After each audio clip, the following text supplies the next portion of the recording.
Bonsoir à tous et bienvenue. Si vous nous rejoignez sur NCI, c'est l'heure de NCI 360, le magazine de la rédaction qui passe en revue l'actualité de la semaine. Semaine marquée, vous le savez, par la prorogation de la période du recensement électoral, de la révision de la liste électorale 2024-2025 jusqu'au 17 novembre prochain.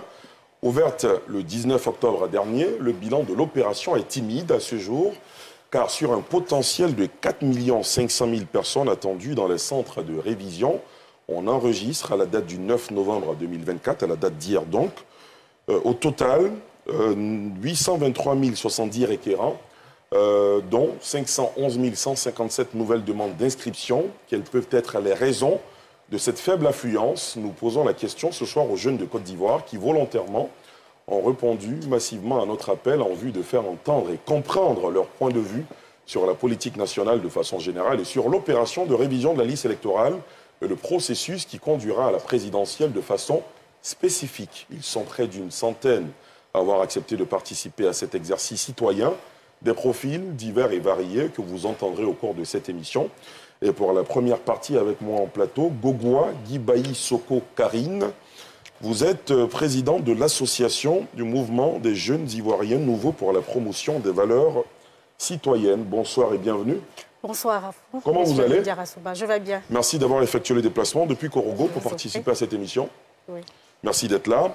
Traoré Issouf Olivier, vous êtes jeune candidat indépendant aux élections municipales de 2023, par ailleurs secrétaire national en charge de la jeunesse de l'ADCI. Bonsoir et bienvenue. Bonsoir. Comment merci. vous allez? Je vais très bien. Merci d'avoir accepté notre invitation. Merci à vous. René Stéphanie Armstrong, vous êtes chef de projet communication corporate et événementielle. Bonsoir et bienvenue. Bonsoir, M. Diarra-Souba. Comment vous allez? Je vais très bien et vous? Merci d'être là, ça va très bien, merci beaucoup. Monsieur Guéla Serge, doctorant en écologie industrielle et biotechnologie, président d'honneur de la Fédération des étudiants et stagiaires ivoiriens de l'Europe de l'Est, prix national d'excellence 2022 du meilleur ivoirien de la diaspora. Bonsoir et bienvenue. Bonsoir, M. Diarra-Souba. Comment vous allez? Je vais très bien, vous? Très bien, ça va, merci beaucoup, merci. Ibrahima Diabaté, vous êtes le président du Conseil national des jeunes de Côte d'Ivoire, diplômé en affaires internationales et diplomatie. Bonsoir et bienvenue. Bonsoir et merci de m'avoir invité. Merci d'avoir accepté notre invitation.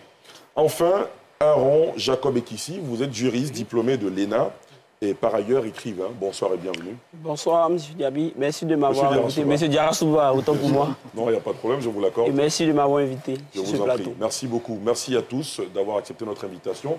Et bonsoir à ces jeunes dans le public qui nous ont fait l'honneur de leur présence ce soir. Bonsoir, messieurs, mesdames. Merci d'avoir accepté notre invitation à tous. Vous le savez, la Côte d'Ivoire va entamer en 2025 un nouveau cycle électoral avec la présidentielle en octobre prochain. La jeunesse, qui constitue l'avenir évidemment du pays, est-elle engagée en politique ivoirienne? Point d'interrogation. Nos équipes de reportage ont tendu leur micro à quelques jeunes qui donnent leur avis sur la question. C'est un sujet de Salif Yaliko et Tanguy Conan. Je vous propose de le suivre et on en parle juste après. Aaron Jacob Ekissi, on commence avec vous. Est-ce que vous avez l'impression que les jeunes constituent la priorité au cœur de la politique nationale? Je dirais non. Pourquoi? Je le dis parce que, justement, si la politique répondait donc aux besoins de la jeunesse, vous alliez voir que les jeunes que nous sommes, nous serions satisfaits donc de la gouvernance. Et quand vous prenez le cas de tous ces partis politiques qui, à un moment donné, ont eu donc à briguer, ou si vous voulez, à gérer le pays, on va le dire simplement comme ça, vous allez vous rendre compte que chaque fois, c'est la même chose. Les jeunes sont laissés pour compte. Les jeunes sont laissés pour compte parce que justement, ce que nous constatons, c'est que les difficultés auxquelles nous sommes confrontés n'ont jamais été réglées en partie par les hommes politiques. Alors je pense que les jeunes sont laissés pour compte. C'est ce que je pourrais dire d'entame. D'accord. Alors, Gogwa Gibayi Soko Karine, vous, Oui, quelle est votre première impression quand on ouvre ce débat sur l'intérêt des jeunes pour la politique en Côte d'Ivoire? Est-ce que vous avez l'impression que la politique n'intéresse pas du tout les jeunes? Ou est-ce que les jeunes ne sont pas bien compris? Vous, quel est votre avis là-dessus? Merci à vous, M. Ali Diarra-Souba. Je dirais que les jeunes n'ont pas donné dos à la politique. Mais c'est plutôt la politique qui ne séduit pas les jeunes aujourd'hui. La politique ne fait pas rêver comme par le passé. Par le passé, en 1960, avec le PDCI RDA, il y a eu l'avènement de l'indépendance, l'accession à l'indépendance. Les jeunes ont mené le combat avec le PDCI RDA pour accéder à l'indépendance. Quand on va encore plus loin, en 1990, avec l'avènement du multipartisme, les jeunes ont mené le combat parce que l'idéologie avant de l'ex-président Laurent Gbagbo, c'était la démocratie, l'égalité des chances et la liberté d'expression. Et ces jeunes-là ont épousé cette idéologie. Donc, ils ont mené le combat jusqu'au multipartisme. Et puis, quand on va aller plus loin, en 1994, avec le code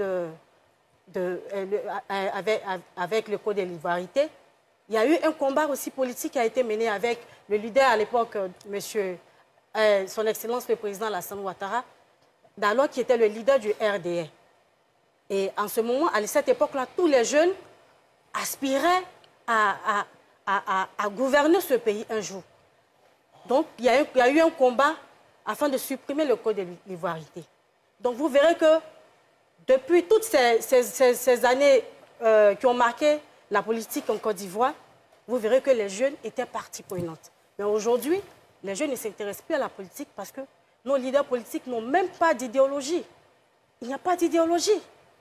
Aujourd'hui, lorsqu'ils se retrouvent autour d'une table de débat, c'est plutôt un débat de personnes, le culte de la personnalité, que nos leaders politiques nous présentent aujourd'hui. Je vais aller plus loin. Aujourd'hui, la question même, les problèmes même des jeunes ne sont pas au cœur des débats politiques. Je vais parler des problèmes d'employabilité, par exemple, qui ne sont pas au cœur des débats. Et le financement, l'égalité des chances, l'accès à l'emploi pour tous, qui ne sont pas au cœur des débats de nos leaders politiques. Je vais continuer un peu avec la crise sociopolitique qu'a traversé notre pays. Il faut en parler. Cette crise a eu un impact négatif sur le climat politique en Côte d'Ivoire. Aujourd'hui, nos jeunes, il y a un climat de méfiance vis-à-vis de la politique en Côte d'Ivoire.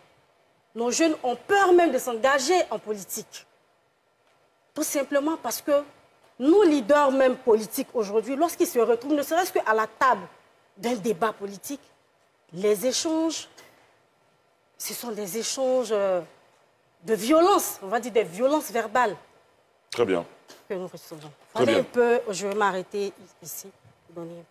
D'accord, on reviendra à vous évidemment tout à l'heure. Ibrahima Diabaté, vous êtes président du Conseil national des jeunes de Côte d'Ivoire. Évidemment, on vous a déjà entendu sur certains plateaux évoquer certaines thématiques, notamment des termes de mobilisation des jeunes sur pas mal de sujets. C'est quoi votre rapport avec la politique aujourd'hui? Est-ce que, comme Karine tout à l'heure, vous estimez qu'il y a une incohérence au sujet des idéologies en politique dans notre pays? Non, déjà, il faut définir ce que c'est que la participation politique des jeunes. Allez-y. Et donc, dans la notion que je viens d'évoquer tout à l'heure, il y a deux éléments qui sont mis en exergue. La jeunesse, qui est définie donc, selon la Charte africaine de la jeunesse qui a été ratifiée par la Côte d'Ivoire en 2009, comme étant la tranche d'âge de toute personne se situant entre 15 et 35 ans.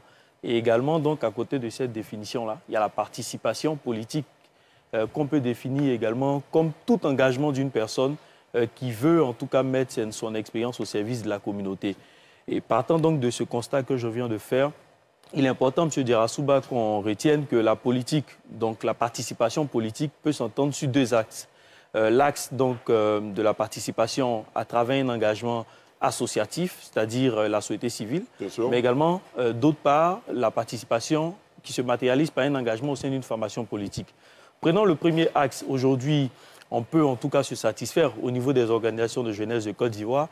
Il y en a exactement 6 473 selon les derniers chiffres de 2021 portés par le ministère en charge de la jeunesse. Et ces organisations-là travaillent à l'atteinte des 17 objectifs de développement durable tels qu'affichés donc par les Nations Unies. Et à côté donc de cet engagement, il y a l'engagement politique même des jeunes. Au sein des formations politiques, il faut malheureusement relever certaines incohérences par moment, et également certaines difficultés auxquelles ces jeunes-là se voient confrontés. Et donc, c'est sur ce point que je voudrais m'arrêter pour l'instant. Et une fois que les autres éléments seront mis en exergue, on s'exprimera là-dessus. D'accord. Guéla Serge, est-ce que vous êtes intéressé, vous, par la politique, à entendre le développement des trois qui vous ont précédé? Alors, le constat, il est plutôt mitigé, on va dire cela comme ça. C'est quoi votre rapport, vous, avec la politique? La politique vous attire, elle vous dégoûte? D'abord, merci pour l'opportunité que vous nous offrez de nous exprimer aujourd'hui. Je crois que c'est une grande première. Donc, on espère qu'il y aura aussi d'autres émissions pareilles. Voilà, je tenais d'abord à l'entendre mon propos dire grand merci au président de la République parce que lorsque la crise a commencé en Ukraine et en Russie, voilà, le gouvernement n'a ménagé aucun effort pour pouvoir évacuer nos compatriotes. Donc, c'était juste une parenthèse. Très bien. Voilà, pour commencer mon propos. Effectivement, je m'intéresse beaucoup à la politique parce que entre nous, jeunes leaders africains, en Russie, on se retrouve souvent autour de plusieurs tables, des conférences et tout ça pour parler de la politique. Et le constat, il est amer. Le constat, il est très, très amer parce que les jeunes aujourd'hui parlent beaucoup de politique lorsqu'ils se retrouvent. Mais en public, ils ne préfèrent pas. Parce que nos dévanciers, nos papas, comme on le dit, je suis d'accord avec ce que la fille vient de dire, ils nous ont montré une image un peu négative de la politique. La politique aujourd'hui, elle fait peur. Pourquoi elle fait peur, dites-nous? Elle fait peur dans le sens où il y a eu des précédents. Voilà. Aujourd'hui, lorsque vous vous engagez en politique et que vous voulez être dans l'espace public, comme on le dit dans le jargon ivoirien, il faut avoir bras long. Vous voyez un peu. Et si ce n'est pas le cas... ceux qui nous suivent à l'étranger, oui. Pas le langage ivoirien, ça veut dire quoi? Avoir des relations. Voilà, avoir des relations. Si ce n'est pas le cas, ce n'est pas possible. Ta politique restera seulement que dans ton salon. Ça, c'est clair. Et aujourd'hui, combien de personnes, combien de ces jeunes-là peuvent avoir des relations? Ça devient un peu compliqué. Donc, si on veut aujourd'hui que les jeunes s'intéressent à la politique, il faut d'abord mettre un climat de paix, un climat de tranquillité, une liberté d'expression. Parce que vous connaissez, les jeunes Ivoiriens n'aiment pas rester cloîtrés là. Les gens aiment s'exprimer. L'Ivoirien, c'est celui qui aime parler. Il aime s'exprimer. Il veut donner son point de vue. Mais souvent, ces points de vue restent dans les salons. Et nos dirigeants, ils bloquent un peu cela. Vous voyez un peu. Et aujourd'hui, quand le jeune veut s'engager, il se dit, bon, je vais faire attention. Prenons la plupart des personnes qui sont assises ici. Avant de venir, comme j'ai dit par exemple que je viens participer à un débat politique, tous ceux qui sont dans mon entourage m'ont dit, ah, fais attention, il faut mesurer tes propos, il ne faut pas dire certains trucs et tout ça. Et quand j'étais avec mes frères dehors, mais beaucoup m'ont dit aussi la même chose. Mais pourquoi? Pourquoi les parents sont méfiants? Pourquoi les gens ne veulent pas qu'on s'exprime? Vous voyez, c'est parce que il y a un risque de dérapage qui peut nous conduire à des problèmes. Donc le jeune se méfie. Le jeune veut parler, mais il se méfie. Donc si nos politiciens, en eux, se battent et que nous, on voit les conséquences, parce que, comme je l'ai dit, il y a des précédents. Le président Oufou est au pouvoir, on a vu. Après, le président Bédié, le président Guèye, le président Gbagbo, aujourd'hui le président Alassane Ouattara. Et on voit, à chaque fois qu'il y a des élections, on connaît un peu, hein, dans la plupart des pays africains, il y a toujours des problèmes. Et ça fait peur. Donc, si on réussit à retirer cette peur, d'abord, au niveau de la jeunesse, au niveau même de nos parents, nos dévanciers, si on réussit à mettre la sécurité dans les débats politiques, vous allez voir que cette question ne va pas se poser parce que les jeunes parlent déjà de la politique au quartier. Les jeunes parlent déjà de la politique au quartier. Donc pour vous, les jeunes ont peur de faire de la politique pour les raisons que vous avez évoquées. Exactement, en raison de certaines exactement. violences exercées sur eux. Exactement. En raison également des précédents. Exactement. Stéphanie Armstrong, est-ce que vous partagez cet avis? Est-ce que vous avez peur de la politique? Personnellement, non. Je n'ai pas peur de la politique. Je pense qu'il faut l'entendre sur deux volets. Bien sûr. C'est très souvent, quand on parle de politique, on pense aux représentants politiques. Donc au fait de se présenter à des élections ou d'être responsable d'un parti politique, ce genre de choses-là. Mais je pense qu'on ne pense pas assez la politique pour le jeune Ivoirien lambda. Par exemple, moi qui n'appartiens pas à un parti politique, mais qui m'intéresse quand même à la gestion que l'État a de nos affaires communes. Donc je pense que de ce point de vue, en fonction de l'où on se positionne, il y a la façon d'appréhender la question. Donc de mon point de vue, si on doit parler de, enfin je ne dirais pas des intérêts, pour moi, il faudrait qu'il y ait eu un intérêt de base. Et je pense qu'on s'intéresse par génération à ces leaders. Bon. Actuellement, qui nous avons dans le paysage politique? Ce sont des gens qui sont là depuis quand même un petit moment, voilà, qu'on connaît depuis plusieurs années. Et au niveau de l'inscription dans des listes électorales, on attend beaucoup de nouveaux majeurs. Donc des gens qui viennent d'avoir 18 ans ou qui ont un début de vingtaine. Donc des gens qui n'ont pas forcément en face d'eux des figures auxquelles ils s'identifient personnellement. Il y a ça qui est une réalité et dont il faut tenir compte en ce qui est des intérêts entre griffes des jeunes au niveau de la politique. Par contre, je les rejoins quelque part sur le côté traumatique que ça a pu avoir avec les crises qui se sont succédées. Il y a eu des événements qui aujourd'hui requièrent que dans le paysage politique, et je ne parle pas en termes de représentants encore une fois, mais plutôt en tant qu'Ivoirien lambda qui souhaiterait exprimer sa voix lors d'élections quelles qu'elles soient. Il y a ce climat sécuritaire-là qui des fois fait défaut. Donc cette psychose en griffe qui pourrait être un frein pour certains. Je dis pourrait parce que sur ce point, je ne rejoins pas M. Guéla, si je ne me trompe pas de nom. Oui, bien sûr. Pardon. C'est en ce qui est de la liberté d'expression. Il y a 10 ans en arrière, c'était à peine les débuts des réseaux sociaux. Beaucoup de gens n'étaient pas connectés. Aujourd'hui, on a quasiment tous accès à un minimum, je dirais même de connaissances déjà, sinon à une certaine liberté d'expression. Et on voit les gens sur les réseaux qui, des fois, expriment leur avis. En termes d'accès à l'information, il suffit de taper sur Google, sur le code par rapport aux élections, le code électoral. C'est la première recherche qu'on tape sur le site de la CEI, un document d'une vingtaine de pages. La première partie, c'est déjà comment, sinon à quelles conditions est-ce qu'on peut voter en Côte d'Ivoire. Juste pour dire qu'aujourd'hui, je pense qu'il faut qu'on retire le côté traumatique de la question. Il faut qu'on regarde vers autre chose. Parce que mine de rien, je pense que les jeunes Ivoiriens, ils sont conscients quand même. Donc il y a une certaine prise de conscience qui est présente. Le tableau n'est pas totalement noir. Après, il y a une réalité. C'est qu'ils ont du mal à se projeter et à rêver. Et quand quelqu'un ne rêve plus, il se désengage et il n'a pas forcément les actions adéquates. Donc pour moi, on va dire qu'on a ce point-là. Et l'aspect politique, aujourd'hui, c'est quelque chose qui a été beaucoup, je dirais, mystifié. On a eu l'intervenant pendant le reportage, M. Ange Daye, qui disait que bon, si tu es cuisinier, il ne faut pas trop t'intéresser. Parce qu'on nous a fait croire que c'est une question d'experts. Et honnêtement, je vous remercie pour ce plateau, parce que généralement, pour ce genre de questions, soit ce n'est pas des jeunes, soit ce sont des gens qui sont dans des partis politiques et des experts. Et moi, étant communicatrice, je trouve que ça tombe à point nommé que quelqu'un qui ne flirte pas avec la politique au quotidien puisse apporter sa voix pour un pareil débat, pour montrer que, évidemment, tout n'est pas noir.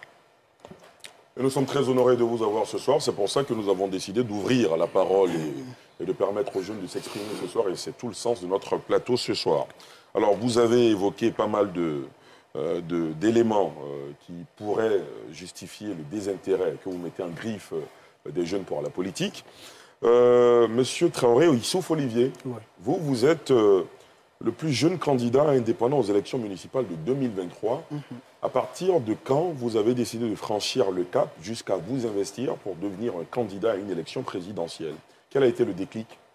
Alors, le déclic s'est créé depuis... Parce que moi, à la base, je suis militant, un militant très engagé dans la société civile.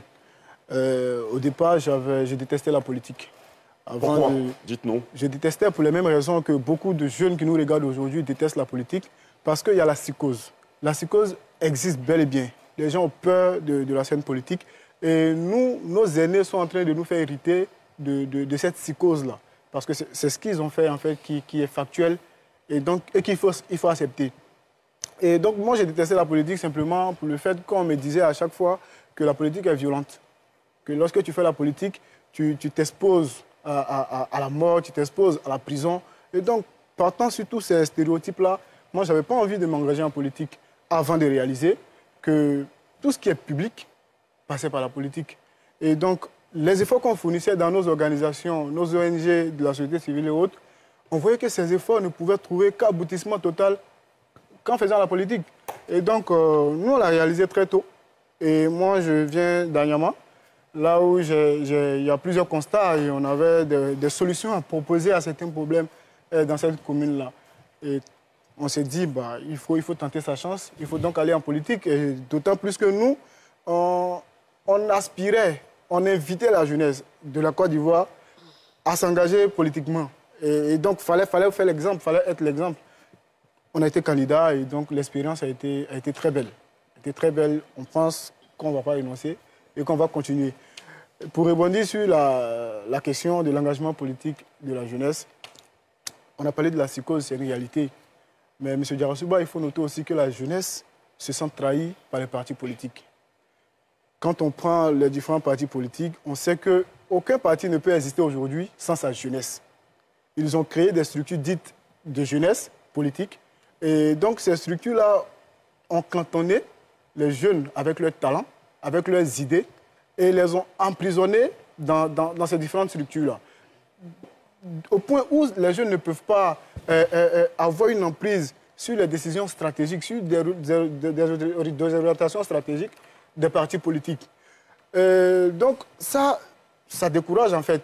Quand tu déposes des valises dans un parti politique et donc tu dois commencer, c'est normal, au bas de l'échelle, mais aujourd'hui, quand on regarde les partis politiques sur la scène, comment ils exploitent les jeunes? C'est des placés de chaises, c'est ceux qui placent les bâches, c'est ceux qui sont les percussionnistes et qui sortent lorsqu'il y a des troubles. Ils doivent aller servir d'instruments de violence pour les différents partis politiques. Et donc, c'est toutes ces réalités qui font peur. Et aussi, il faut situer les responsabilités. Il y a une responsabilité aussi gouvernementale qui existe. Parce qu'on a un article dans la Constitution, je pense que c'est l'article 34, qui dit que l'État et les collectivités territoriales doivent nécessairement et obligatoirement, je ne paraphrase pas l'article, doivent nécessairement et obligatoirement pousser les jeunes à participer à la politique locale. Et je pense que cet effort-là n'est pas véritablement constaté sur le terrain. Et donc, les jeunes ne sont pas informés, ils ne sont pas formés. Lorsqu'ils se retrouvent dans des partis politiques, ils ne connaissent pas, pour certains même, l'idéologie politique. Ils ne peuvent pas connaître la branche même politique du parti dans lequel comment on appelle ça, ils militent. Pourtant, on a dans le budget annuel de l'État de Côte d'Ivoire 1 millième qui est attribué à chaque parti politique qui correspond environ à 13 milliards de francs CFA. Cet argent-là devrait servir à former les jeunes dans les partis politiques, à les mettre sur le terrain. Et aussi, ce qui décourage les jeunes, c'est qu'on peut prendre le cas même des élections passées, les élections de 2023 et même les législatives de 2021. Quand on regarde le taux de jeunes qui ont été proposés par les différents partis politiques pour être candidats. Parce que leur place est définitivement reconnue. Ils doivent placer des bâches, ils doivent placer des chaises. Ils n'ont pas de place à l'hémicycle, ils n'ont pas de place dans les mairies. Le parti politique aurait pu vous rétorquer en disant, finalement, les jeunes qu'on a dans notre parti aussi ne sont pas suffisamment engagés. Qu'est-ce qu'ils font pour qu'on change leur place, on les sorte des sentiers battus de placeurs de chaises et tout le reste, pour les proposer comme candidats? Il y a quand même des partis politiques, quand les jeunes se distinguent, on arrive à les proposer comme des candidats. Est-ce que ce soir, je vous entends, hein, on a fait un premier tour de table. La plupart, vous avez pointé du doigt la responsabilité gouvernementale, la responsabilité des leaders politiques. Mais est-ce que vous-même, jeunes, vous ne devez pas vous remettre en question, finalement? On va ouvrir une séquence avec le public. S'il y en a qui veulent s'exprimer, allez-y, M. Boiseau. Vous vous présentez rapidement et vous donnez votre point de vue. Bonsoir, M. Diarra-Souba. Je suis Boiseau. Je voudrais d'entrée de jeu remercier toutes les personnes qui ont permis que ce débat, cette grande première, ait lieu. Je voudrais commencer par une image. Voyez-vous, quand on est un père de famille et qu'on voit son fils grandir chez soi, à un certain âge, il est important de permettre qu'il prenne la parole à la maison. Il faut l'écouter. Même si ce qu'il a à dire ne sera pas forcément pris en compte, l'écouter nous permet de sonder son esprit, de l'éduquer, de l'orienter. Aujourd'hui, de façon plus importante, c'est ce qui a manqué au niveau de nos aînés. Cette image que j'ai prise, rassurez-vous, nous ramène, je dirais, à la Constitution. Notre Constitution dit qu'à 35 ans révolus, on est éligible, écoutez, à la candidature suprême, donc qui est donc d'être le président de la République de la Côte d'Ivoire. Si nos aînés ont bien réfléchi pour indiquer cet âge-là, ça voudra dire que le jeune, il est déjà responsable à cet âge-là. Donc pourquoi ne pas nous donner voix au chapitre? Nous avons besoin de parler, mais l'attitude de nos aînés a tendance à nous étouffer. Comme le disait tout à l'heure, je pense que c'est M. Traoré, les débats sont faits de façon, je veux dire, amicale, sous les arbres, à la maison, mais le jeune n'a pas le courage de prendre le micro et de parler et de s'exprimer. Ce n'est pas qu'il n'a pas envie, mais il a une crainte, il a peur. Et aujourd'hui, je pense que les responsabilités sont situées. Nous souhaitons que nos leaders politiques nous donnent la possibilité de nous exprimer. Et que le jeu politique soit considéré effectivement comme un jeu, de sorte que nous autres qui sommes les jeunes, nous puissions apprendre auprès d'eux. C'est très important pour nous. Voilà déjà ce que je voudrais dire à ce sujet, M. Delassouba. Très bien. On prend un deuxième dans le public ici et on passe de l'autre côté. Oui. Allez-y. Moi, c'est Oussaz Malik Nyongouran, Oui. Mokadam de la jeunesse de Nasr Im Côte d'Ivoire. Très bien. Je suis aussi le coordonnateur de l'Union des jeunes interreligieux. Donc, on se retrouve dans le cadre toujours dans le cadre des initiatives pour contribuer à la paix. Très bien. Bon, ce qu'il faut dire en ce qui concerne la jeunesse, par rapport à la politique, il faut dire que nous sommes dans un État, et un État, c'est tout le monde. Et quand tout le monde a son intelligence. Et ce qu'il faut faire, c'est que pour nous, en tant que religieux, toute personne a son utilité dès l'instant où il est présent sur Terre. On est d'accord. Donc, on ne peut pas sélectionner des personnes pour dire que ces personnes sont capables de ceci et ne sont pas capables de cela. Et qu'une fois qu'on commence à sélectionner les gens comme ça, on crée déjà des problèmes au niveau de notre population. Ce qui fait que ça va entacher au niveau ethnique, au niveau ce qu'on appelle religieux, et les divisions vont commencer à s'élargir au fur et à mesure, et finalement, on ne pourra pas former une nation telle qu'on le veut. Donc pour nous, si la politique doit se faire, elle doit se faire avec des valeurs. Mais malheureusement, la cupidité aujourd'hui est ce qui oriente tout le monde vers la politique. Parce que chacun dit sans la politique, je ne peux pas manger. Donc il faut que j'aille à la politique pour pouvoir manger.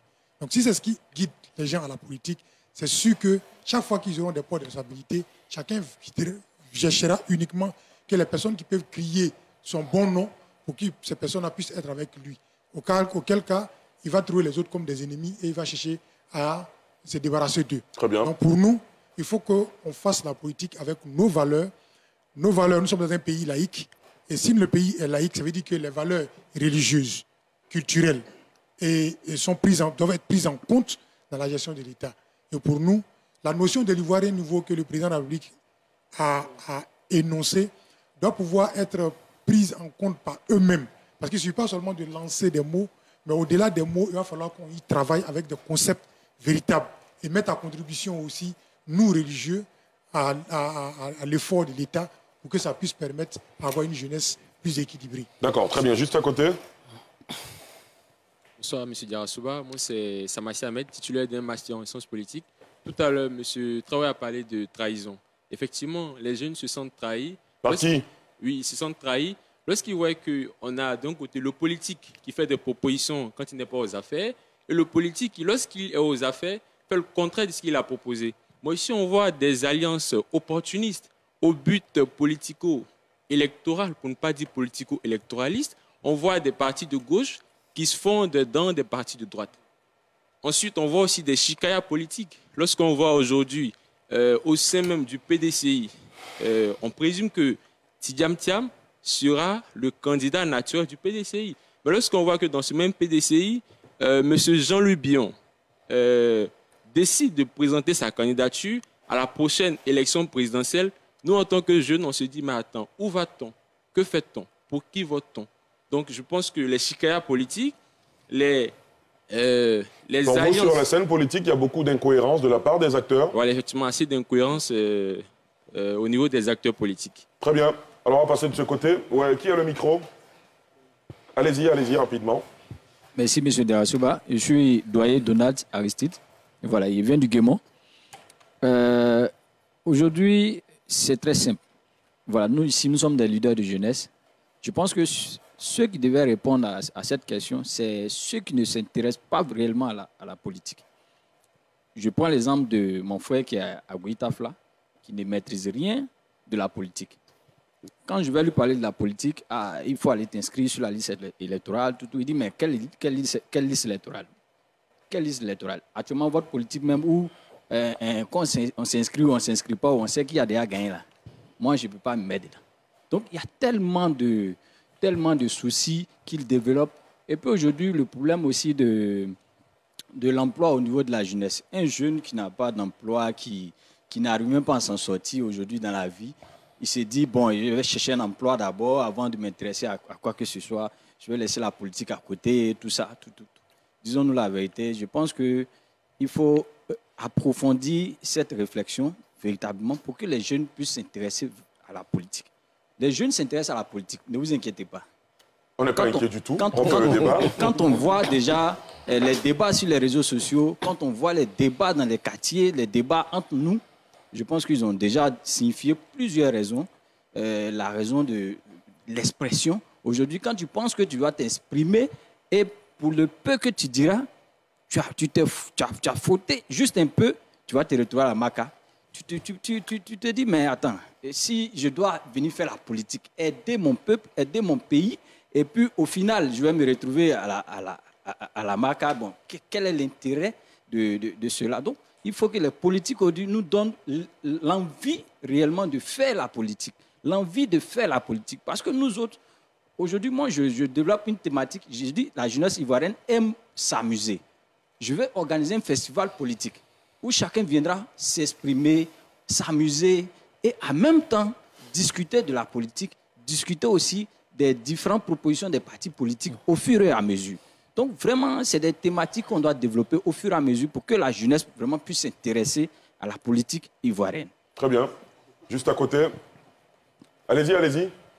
Bonsoir, M. Ali Diarra-Souba. Ici Déa Yann Félicien, titulaire d'un Master 2 en littérature contemporaine allemande. Et comme l'ont dit les dévanciers, ces derniers qui sont sur le plateau, moi, je vois une jeunesse ivoirienne qui est à un tiers naïve. Naïve pourquoi? Un jour, j'étais sur la fac à l'amphithéâtre 7 de l'université Félix Houphouët-Boigny de Gogodji. Et nous étions en train de parler politique entre étudiants. Et j'en connais, il y a un ami, un condisciple dont je vais avoir l'omerta sur son nom, qui m'a dit que nous sommes jaloux de Adou. Ça n'a rien à voir de jalousie. J'ai dit, jaloux comment d'un président de la République? Tu pourrais t'expliquer? Il dit, non, on est jaloux. Et il était sur le point de me porter main. Déjà, ce dernier, indirectement, c'est un partisan du RHDP. Il m'a dit que non, nous, ce qu'on pense de lui, ils vont nous montrer certaines choses. Que moi, de faire attention à moi. C'est le premier point. Déjà, ça sous-entend que lui, il suit une idéologie naïvement. Parce que pour quelqu'un qui réfléchit bien et qui est allé à l'école, qui est à un niveau universitaire, il ne peut pas réagir de la sorte. Ensuite, il y a aussi un facteur qui a été évoqué déjà. Il voit une jeunesse aussi qui est manipulée. Manipulée pourquoi? C'est vrai, quand on fait de la politique, ce n'est pas à cause de l'argent. Normalement, on va pour quelque chose. Et la politique, c'est pour changer, c'est pour apporter quelque chose de nouveau.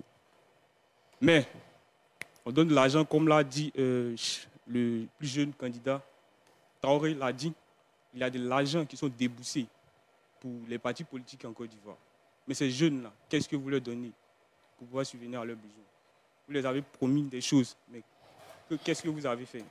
Et il y a un troisième point aussi, il faut dire que la jeunesse est nostalgique vis-à-vis du passé de la Côte d'Ivoire. En 2010, en 2020, on a vu beaucoup de choses qui sont passées. Et il y a un fait très récent. Tout récemment, je ne sais pas si c'est un blogueur ou un influenceur, et qui a dit qu'un décès, si ce n'est pas Congo, sous prétexte que ce dernier, sa maman vendait dans la rue. Et aujourd'hui, ce sont eux qui chassent ces derniers qui vont dans les rues. Et aujourd'hui, j'aurais appris sur le mettant encore sur les réseaux sociaux que ce dernier a été déféré. Bon, il faut faire attention à tout ce qui se dit sur les réseaux sociaux. Oui, si on doit rapporter tout ce qui se dit sur les réseaux sociaux, voyant cela, on s'en sort pas. Hein. La jeunesse est déjà... Il y a tout qui se dit là-bas. Voilà, la jeunesse a déjà peur. D'accord. Elle n'a plus de courage. Très bien. Juste devant vous. Allez-y. Bonsoir, M. Ali Diarra-Souba. Je suis Zoma Ismaël, journaliste. J'estime que quand on veut que la jeunesse s'intéresse à la politique, surtout de son pays, c'est déjà dans les manuels scolaires qu'on apprend véritablement la politique, l'histoire de ce pays. Mais quand on prend un peu les manuels scolaires de nos camarades, de nos petits frères, on présente à peine les leaders politiques et on s'arrête à ce niveau. Donc, le problème même, il est déjà du point de vue de l'éducation. Mais revenons même au niveau de la constitution de la Côte d'Ivoire. Vous voyez, dans la constitution de la Côte d'Ivoire, on dit un des critères, il faut avoir l'âge de 35 ans pour être candidat à la présidentielle. Mais on dit pour s'enrôler, on s'enrôle à partir de 18 ans. Implicitement, la constitution nous dit que on est assez mûr politiquement à partir de 35 ans, mais on peut réfléchir, faire des choix à partir de 18 ans. Il y a comme un contraste qui ne permet pas aux jeunes, parce que si on me dit c'est à partir de 35 ans que je peux devenir président, je vais attendre d'avoir 35 ans et puis m'intéresser maintenant à la politique. Donc, c'est quelque chose aussi qu'on peut revoir. Très bien, on prend un dernier. Juste en bas, oui. Allez-y. Bonsoir Ali, bonsoir à tous. Je suis Ulrich Lanson Lomi. Je suis maître en histoire économique et sociale et titulaire d'une licence aussi en communication politique et des organisations. Aujourd'hui, je crois que le constat est clair. Hein. Voilà, une grande partie de la jeunesse se désintéresse à la politique. Mais en tant qu'historien, je vous invite à vous rappeler de l'histoire douloureuse de la politique en Côte d'Ivoire. Vous savez, depuis 1990, la politique nous a servi de la violence. Et jusqu'à aujourd'hui, tout récemment en 2020, vous avez vu ce qui s'est passé. Moi, j'ai perdu mon père à cause de la désobéissance civile. Aujourd'hui, 10 novembre, ça fait 4 ans. Mon père n'a pas pu avoir une ambulance à Kounfao pour se rendre ici à Abidjan. Et aujourd'hui, si c'est quelqu'un, par exemple, qui n'a pas des convictions politiques, la politique est mon ennemi numéro 1. Mais pour changer les choses, il faut être dans la chose. Et c'est pourquoi je pense que la jeunesse devrait s'engager dans un changement de mentalité. On était dehors tout à l'heure et un ami disait que les choses doivent se changer naturellement. Non. Nous devons prendre les choses en main et montrer aux dévanciers, aux dirigeants qui vieillissent de jour en jour, mais qui ne veulent pas mettre la jeunesse au premier plan, et de changer aussi leur manière de faire. Parce que, je n'aime pas cette phrase, je l'ai dit, que la jeunesse est l'avenir de demain. Je pense que c'est un classique qu'on doit oublier. Donc, pour la jeunesse ici aujourd'hui, je crois que, Ali, vous avez bien fait de nous inviter, parce que depuis 2019, nous suivons cette émission, et aujourd'hui, nous savons que le monde nous regarde. On a reçu des messages, on nous a dit, allez dire ce qui est la vérité. Et je ne pense pas que les 2 heures vont suffire, mais sachez que la politique nous intéresse. C'est un bon début, hein, les 2 voilà. heures. Ça va peut-être pas suffire, mais c'est un bon début. Alors, on reviendra à vous tout à l'heure. Je vous en donne l'assurance. Alors, on a fait un peu le tour de la question avec les jeunes dans le public. On reviendra à vous tout à l'heure pour une autre séquence avec vous. Alors, l'autre question que j'ai envie de vous poser, messieurs, mesdames, on a la chance d'avoir des dames avec nous ce soir. Est-ce que finalement, pour faire de la politique, est-ce qu'il ne faut pas comprendre la politique? Est-ce qu'il ne faut pas bien se former à la politique? Est-ce que, en général, les jeunes découvrent la politique dans les médias? Est-ce qu'il n'y a pas un problème? Parce que même certains acteurs politiques sur la scène, pour nous qui sommes journalistes, analystes et tout le reste, on se rend compte que par moment, il y a un déficit de formation. Et c'est parce qu'une partie du personnel politique n'est pas bien formé que cela donne droit à des dérives langagères et comportementales. Qu'est-ce que vous en pensez, Stéphanie Armstrong? Alors, je pense que ça dépend de la position qu'on prend. Parce qu'on a tendance, des fois, comme je dis encore une fois, à parler en tant que potentiel candidat ou potentiel leader. Il faut déjà qu'on comprenne que la politique, contrairement à ce que beaucoup croient, ce n'est pas quelque chose de mystique. Moi, je dis simplement des fois à des gens plus jeunes que moi, le simple fait de t'intéresser aux questions de la vie courante et de la gestion de l'État, c'est faire de la politique.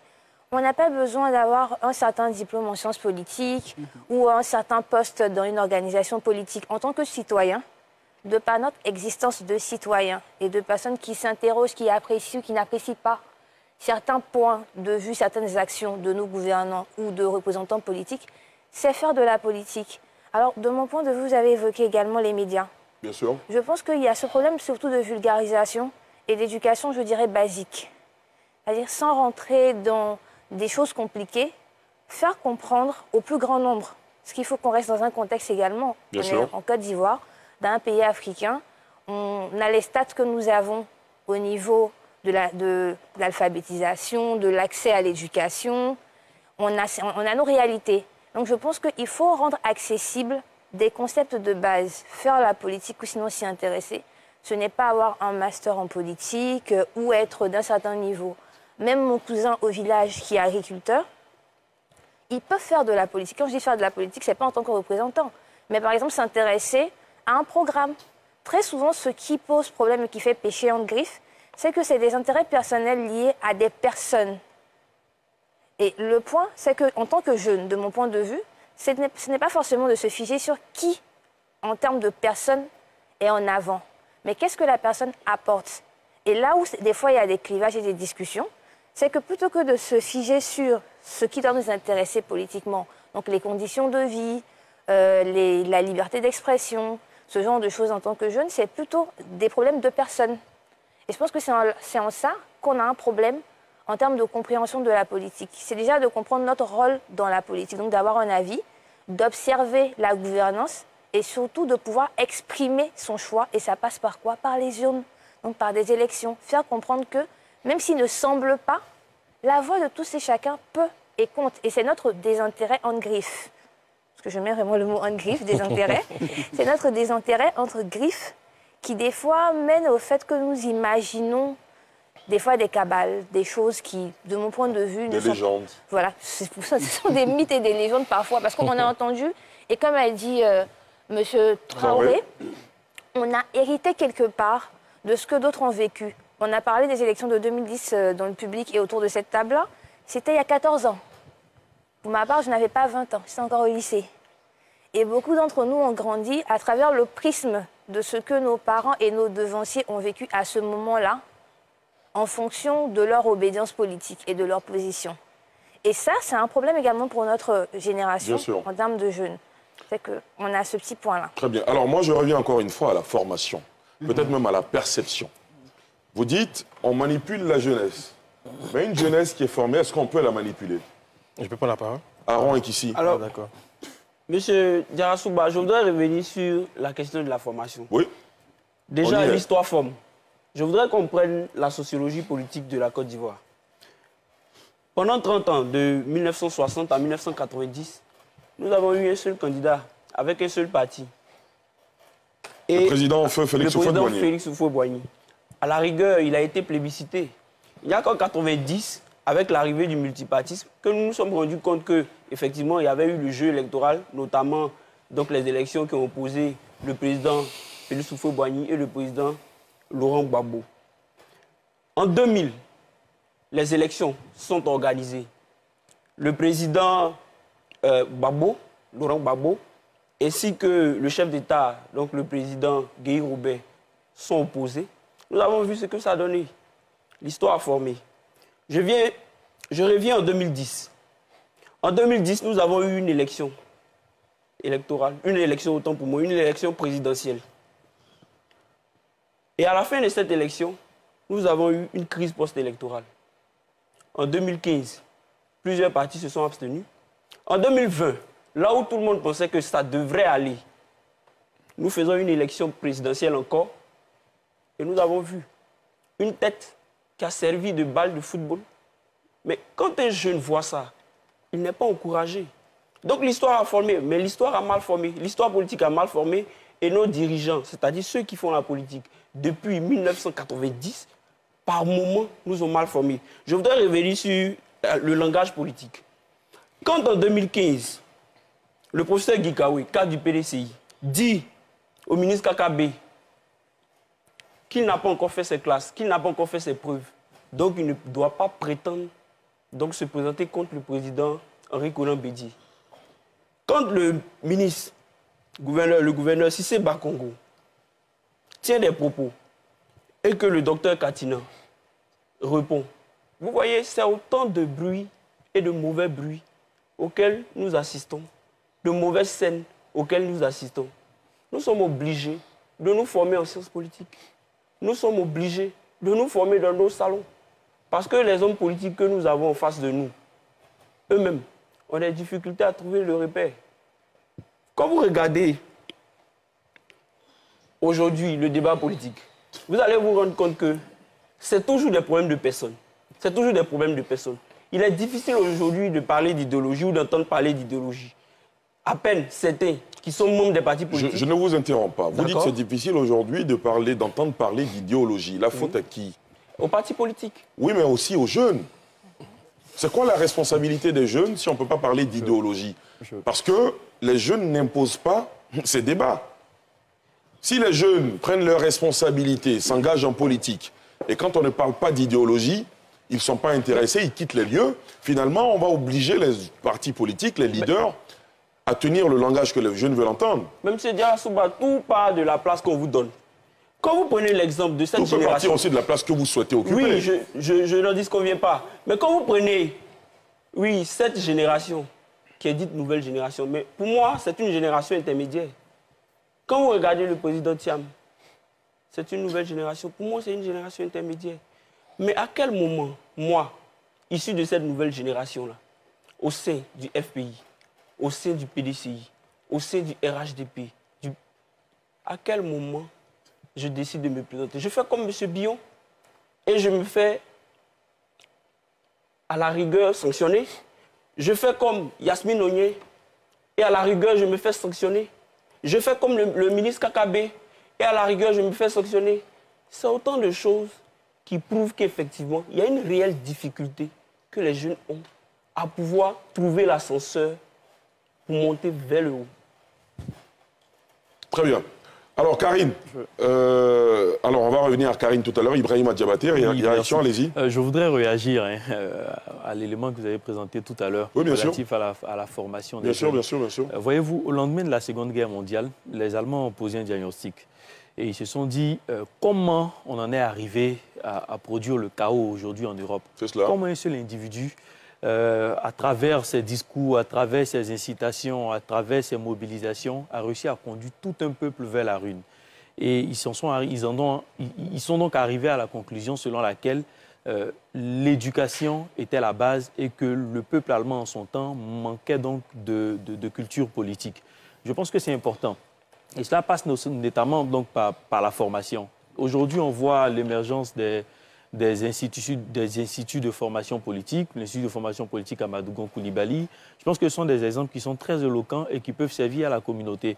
Mais dans le même temps, autant il faut demander aux jeunes de se former politiquement, parce que quand on vient en politique, c'est un sacerdoce, on vient pour servir une cause, on vient pour s'engager au service de la communauté. Et donc quand on vient, il faut qu'on vienne avec des idées, mais il faut qu'on sache à peu près les idées qu'on vient défendre.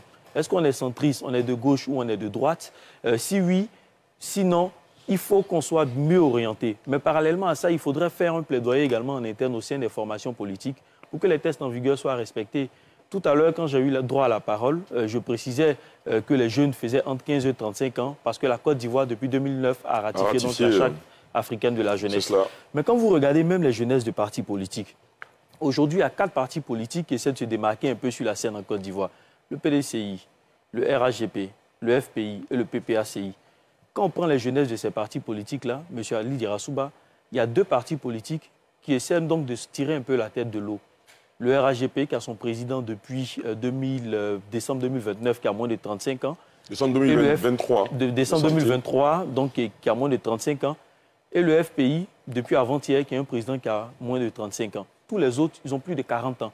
Donc, quand on prend même les instruments, les instruments qui sont censés faire la promotion de la jeunesse au sein du parti, quand on prend les instruments de jeunesse, on leur demande de se former. On organise même des sessions, on voit avec des fondations internationales qui viennent renforcer les capacités de ces jeunes-là. Autant on leur demande donc de travailler, autant on leur demande de se former.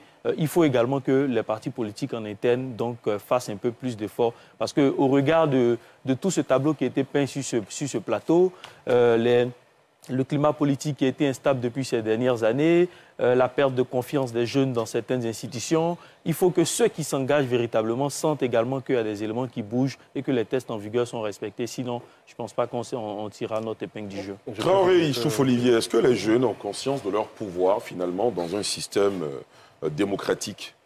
Parce que à la fin de la journée du vote, ce qui détermine qu'un individu, qu'une personnalité soit élue président de la République, c'est bien sûr le bulletin de vote. C'est clair. En général, vers qui on se tourne pour avoir son aval, pour avoir son bulletin de vote, ce sont les jeunes. Est-ce que les jeunes sont conscients, finalement, de leur pouvoir dans ce système? Parce qu'à vous entendre, il y en a beaucoup qui rejettent la faute sur les décideurs, mais qui ne sont pas encore conscients de leur pouvoir. Vous qui avez franchi le pas, qui faites la politique, qui aimez la politique, qu'est-ce que vous pouvez dire à ce sujet? Il y a déjà une très belle dynamique qui est en cours, qu'il faut saluer.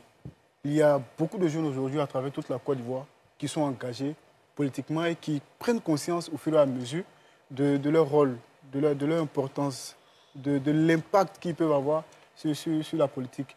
Je pense qu'on sait tous le chiffre que la jeunesse occupe sur la population totale. On est environ plus de 70% de la population.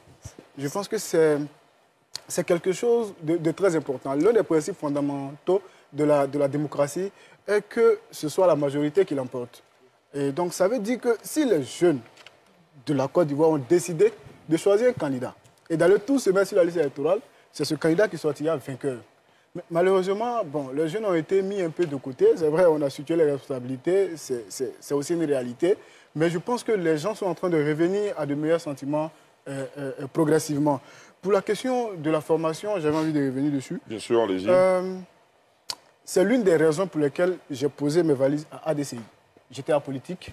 Je suis venu aujourd'hui et demain à la Côte d'Ivoire, du citoyen modèle à Salé Timoko, qui a entamé une très belle dynamique politique et qui a fait de la formation une base importante de la politique. À peine 4 mois d'existence, le monsieur il parcourt toute la Côte d'Ivoire pour former des jeunes. Bon, on va faire de publicité à un parti politique qui sont formés aujourd'hui. Alors, les autres partis politiques ne sont pas représentés. Donc, parler de votre engagement sans parler forcément de, on est aussi de votre formation. Un mouvement citoyen. D'accord. Et donc, c'est une réalité. Moi, j'ai l'habitude de faire un dessin par rapport à la formation politique. La formation politique, ce n'est pas forcément dans les livres. Parce qu'on a des gens qui sont dans des zones un peu plus reculées, dans les zones rurales, où ils ne peuvent pas avoir accès peut-être à des livres où le taux d'analphabétisme est assez élevé. La politique, pour se former à la politique, il faut faire la politique. Parce qu'on a aujourd'hui des députés qui ne sont jamais allés à l'école. On a des maires qui ne sont jamais allés à l'école. Ce n'est pas une mauvaise chose. Ce n'est pas une mauvaise chose. Ce n'est pas une mauvaise chose. Faut-il le préciser? Pour dire en fait que la formation politique, c'est en pratiquant la politique qu'on se forme en politique. Ça s'assimile un peu à la mécanique. Un mécanicien, quelqu'un qui a appris à monter, à remonter, à tisser, la pratique tout simplement. C'est de la pratique, ce sont des exercices au quotidien. Tout à fait. Stéphanie, vous sembliez avoir une objection face à l'un des propos de Traoré et Olivier. Oui, en fait, j'ai juste 2 petits points. Déjà, on a cette statistique de plus de 70%. C'est de 0 à 35 ans. C'est ça. En vrai, de 16 à 35 ans, on est autour de 33,33%. Donc, parfois, on en fait cet amalgame-là de se dire que, vu qu'on constitue 70%, on devrait donc avoir un certain poids. Donc, je tenais déjà à éclaircir ce point-là. Ça ne change pas d'ailleurs grand chose, hein, ça fait quand même... Alors, on va faire un débat. Ce sont des chiffres, ils sont factuels. C'était juste pour éclaircir ce point. Et mon deuxième point également, qui ne concerne pas que lui, c'était un peu sur l'approche en termes de responsabilité de la jeunesse que vous avez évoquée. Il est normal qu'à un certain âge, disons 18 ans, vu qu'on parle de l'âge auquel il faut voter, on prenne conscience de nous-mêmes et de chacun. Et moi, comme j'ai dit, je prends la position de la personne de l'Ivoirien lambda, pas celui qui veut être responsable politique ou se présenter. Mais nous sommes dans un système oligarchique, indirectement. C'est-à-dire que dans notre culture, généralement, c'est le plus âgé qui va être en avant, à qui on donne la parole. Donc, quelque part, je pense que mentalement, la jeunesse ivoirienne a également ce réflexe-là, parce qu'on a grandi éduqué ainsi, avec les plus âgés, qui prennent la parole, qui prennent des décisions, pendant que généralement, on obéit. Dans les familles les plus conciliantes, on nous permet de donner nos avis. Parfois, on nous écoute, généralement pas, dans certains contextes. Donc, je voulais également que pendant qu'on incrimine l'âge, la tranche d'âge, c'est une réalité. Mais il y a également une réalité socio-culturelle qui est que nous sommes sur un continent, dans un pays où, généralement, les choses sont liées à l'âge que la personne a. Donc, c'était juste faire ces 2 petites précisions-là sur la statistique. C'est vrai que c'est très culturel, hein, le droit d'aînesse est très important dans nos cultures et évidemment, on donne la place aux anciens. Monsieur Guéla? Oui, je voulais rebondir sur les chiffres qui ont été donnés. Bon, pas pour rebondir sur les chiffres en tant que tels. Même si on parle de 70 ou 75%, toujours est-il que le taux de la jeunesse est vraiment considérable. Si les jeunes ne sont pas assez inscrits sur la liste électorale, si les jeunes ne votent pas assez, donc qui vote nos présidents? C'est aussi une question. Qui vote nos présidents? C'est tout à fait normal que lorsque eux ils accèdent au pouvoir, Mais ils ne regardent pas la jeunesse, peut-être que parce que ce n'est pas la jeunesse qui a contribué à les mettre au pouvoir. Sinon, quand vous parlez de formation, mais dans cette formation, ce n'est pas les jeunes qui ne sont pas formés. Mais regardez, quand on a pris d'abord la parole, moi, ce que j'ai retenu, c'est d'abord la peur. On ne peut pas parler des conséquences de la politique sans commencer d'abord dans un préalable par le début. Quelqu'un qui a peur, vous voulez qu'il se forme, mais il se forme pourquoi? Vous voyez un peu? Quelqu'un qui ne peut pas s'exprimer, vous voulez qu'il se forme, il s'intéresse. Vous avez parlé d'engagement. Je m'engage, est-ce que je suis sécurisé? Quand je m'engage, qui me protège? Vous voyez un peu? Donc, les jeunes d'aujourd'hui, je dis tous ceux qui sont ici, et même ceux qui sont dehors, nous tous, on s'intéresse à la politique. Mais c'est de la politique privée, ce n'est pas de la politique publique. Parce que lorsque tu fais de la politique publique, il y a toujours un risque. Si et seulement si tu n'es pas du camp de ceux qui sont au pouvoir. Vous voyez un peu? Donc, ça crée un frein. Aujourd'hui, M. Diarra-Souba, comment on peut comprendre qu'une émission pareille, depuis que la Côte d'Ivoire a pris son indépendance en 1960, bon, c'est vrai, peut-être qu'on n'était pas là au temps du président Houphouët, donc on va parler de cette période. Mais prenons un peu les deux derniers présidents, le président Gbagbo et puis le président Alassane Ouattara. Pourquoi c'est pour la première fois on interroge la jeunesse? Vous voyez que nous, on a décidé de prendre nos responsabilités. Bon, voilà. Donc, on prend 24 ans du président Gbagbo, Laurent, jusqu'au président Alassane Ouattara. Et c'est la première fois qu'on invite la jeunesse. Vous voyez un peu comment est-ce qu'on ne donne pas assez la parole à la jeunesse.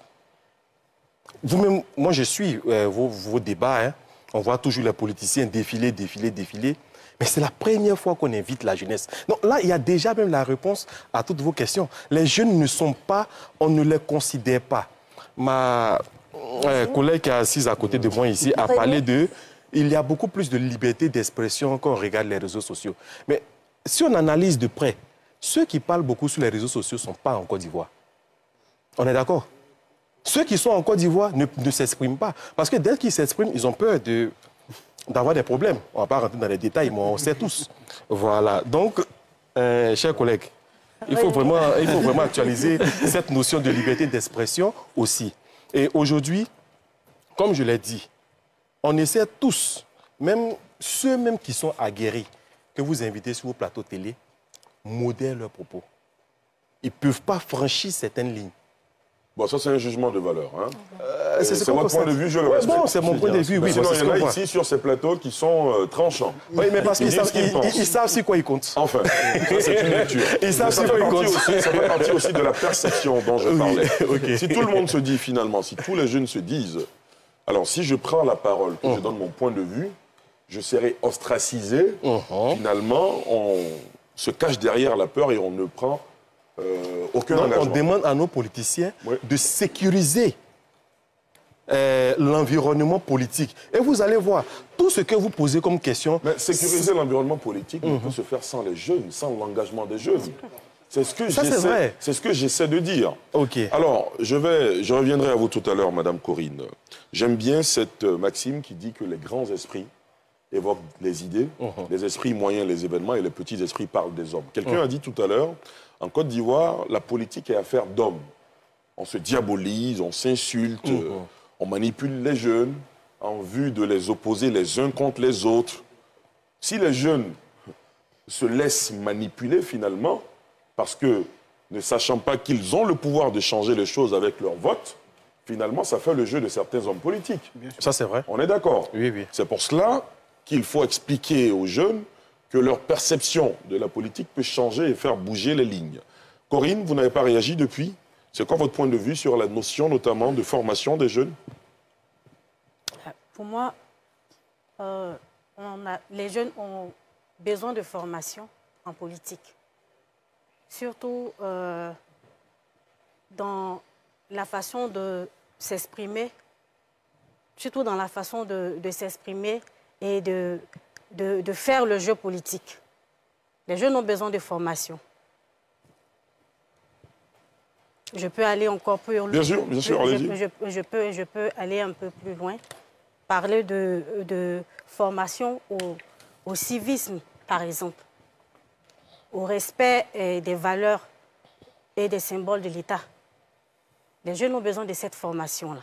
Une fois que les jeunes ont conscience, des valeurs de l'État, respectent les symboles de l'État, vous verrez par la suite qu'on aura un climat politique apaisé. Très bien.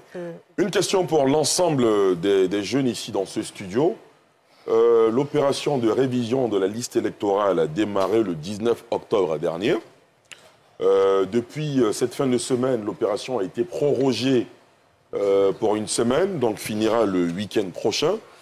Question simple, est-ce que dans ce studio, vous êtes un peu plus d'une soixantaine, est-ce que vous êtes fait enrôler, est-ce que vous avez pris part à cette opération? On vous a donné des cartons, si oui, le vert, sinon le rouge, et on va voir la prédominance. Me semble-t-il une prédominance du vert, ça veut dire que pour la plupart ici dans ce studio, vous avez participé à l'opération de révision de la liste électorale. Malheureusement, beaucoup de jeunes de Côte d'Ivoire n'ont pas fait comme vous. Beaucoup sont restés chez eux, parce que je vous annonçais les chiffres tout à l'heure. Sur un potentiel de 4 500 000 personnes attendues dans les centres de révision, seulement 823 070 requérants au total ont été enregistrés, dont 511 157 nouvelles demandes d'inscription. 4,5 millions, on attend. On retrouve finalement 800 000, peut-être que dans une semaine, avec cette prorogation, on va atteindre le million. Mais ça révèle effectivement que beaucoup de jeunes ne s'intéressent pas. Il y en a qui ne se sont pas fait enrôler, qui n'ont pas participé à l'opération. J'ai vu des cartons rouges, oui. On peut lui passer le micro, s'il vous plaît. Vous nous dites pourquoi, qu'est-ce qui a motivé le fait que vous n'ayez pas participé à cette opération? Dites-nous. Bonsoir d'abord à tous. Bonsoir, M. Ali. Il faut dire d'abord, au premier plan, comme tous ceux sur le plateau l'ont dit, il y a d'abord un des intérêts de la jeunesse vis-à-vis de la politique. Pourquoi vous êtes désintéressé, vous? C'est votre cas? C'est mon cas, en quelque sorte, dans la mesure où, comme je ne vais pas revenir sur tout ce que les gens ont dit sur le plateau, mais en gros, toutes les potentielles raisons ont été émises. Donc, je vais aller plutôt sur le deuxième aspect, c'est-à-dire sur la façon dont est géré le processus comment je vais dire, le processus électoral. Le processus électoral. Dans la mesure où je pense que, comme on le dit, c'est la jeunesse qui est le point essentiel de cette élection-là. Mais il faut dire aussi que les méthodes émises par la CEI pour enrôler le plus de personnes n'est pas en cohérence avec cette jeunesse-là. Je m'explique. Nous, sur une jeunesse de 100 personnes, il y a au moins 80 à 90% de la population jeune qui ont des smartphones. Pourquoi ne pas prendre cet outil-là pour aider la jeunesse à s'enrôler? Moi, par exemple, ce n'est pas l'envie de m'enrôler qui me manquait. Mais ce soir, même avant de venir à l'émission, je suis passé dans un centre pour me faire enrôler. Je suis arrivé aux environs de 15 h. L'agent responsable m'a dit que ce n'était pas possible de me faire enrôler parce qu'il fermait à 17 h et que le temps qu'il finisse avec ces personnes déjà en face de lui, la tablette... Il y avait une longue file? Pas une longue file, sauf que la tablette qui était en possession ne marchait pas, ne fonctionnait pas. Du coup, le temps qu'il finissait avec ces 5 personnes-là, l'heure serait déjà arrivé. Donc, je me demande pourquoi ne pas, en fait, numériser ce processus-là. Bon, avec la tablette, c'est déjà numérisé, mais il faut améliorer peut-être. Voilà, s'il y a la possibilité de vérifier si notre nom est inscrit sur la liste via Internet, je pense que c'est possible aussi de s'inscrire via Internet. Voilà, donc, en quelque sorte, c'est pour ça. Sinon, je ne pense pas que c'est l'envie qui manque à la population, mais je pense que dans les centres d'enrôlement, il y a tellement de choses qui se passent. Comment vous pouvez comprendre qu'il y a seulement 2 agents dans un centre pour combien de millions de personnes, ou bien de combien de milliers de personnes qui veulent s'inscrire? Déjà que les jeunes sont au chômage, quelqu'un va pas laisser son petit boulot, finir se taper 4 à 5 heures là dans un centre d'enrôlement, et puis c'est même pas sûr qu'il se fasse enrôler. Donc c'est un peu les raisons qui, pour moi, ralentissent ce processus-là. Très bien. Merci. Un autre carton rouge. Très rapidement, s'il vous plaît, vous pouvez passer le micro. Allez-y. Alors, bonsoir M. Ali, bonsoir à tous. M. Ali, je voudrais vous féliciter et vous dire merci pour cette occasion que vous nous donnez. M. Ali, vous êtes un grand patriote. Je sais que je dois aller vite. Oui, allez-y, allez-y. Oui, justement. Vous faites un travail assez remarquable. Merci. On aimerait bien entendre la raison pour laquelle vous ne vous êtes pas fait enrôler. M. Ali, Moi, je suis M. Kwasi Konan Jean-François Eoussou. Je viens de la commune d'Abobo. Je suis président de jeunesse, président d'association de plusieurs jeunesses d'Abobo. Voyez-vous, M. Ali, je suis sociologue à la base. J'ai été sur le terrain, j'ai mené des enquêtes, j'ai fait des études. Et la plupart des constats qui me revenaient, c'était que, voyez-vous, les jeunes sont désabusés. Ils sont désabusés des hommes politiques. Les jeunes sont désillusionnés. Les jeunes, si vous voulez, ils jugent cette classe politique. Je veux dire, ils sont là de cette classe politique et ils la jugent trop gérontocratique. Vous voyez, ils ne se reconnaissent pas en cette classe politique. Mais avant tout ça, les jeunes sont traumatisés parce que depuis leur enfance, ils n'ont connu que la guerre du fait des élections en Côte d'Ivoire, M. Ali. Voyez-vous? Donc, tout ce qui m'est revenu, c'était que des a priori, des idées négatives sur le processus électoral et sur aussi la CEI. Voilà. Pour eux, ils pensent que les dés sont jetés, M. Ali. Voyez-vous? Mais j'ai essayé de déconstruire cela. Et je les ai incités à aller voter. Et le diagnostic que j'ai fait, c'est que les jeunes, ce qui m'est revenu de manière générale, les jeunes estiment qu'il n'y a pas cette figure juvénile représentative d'un candidat qui puisse, je veux dire, les représenter. Oui, qui puisse les faire rêver. Non seulement cette figure représentative d'un candidat en qui il puisse se reconnaître. Voyez-vous, M. Ali? Très bien. Et c'est en cela que moi...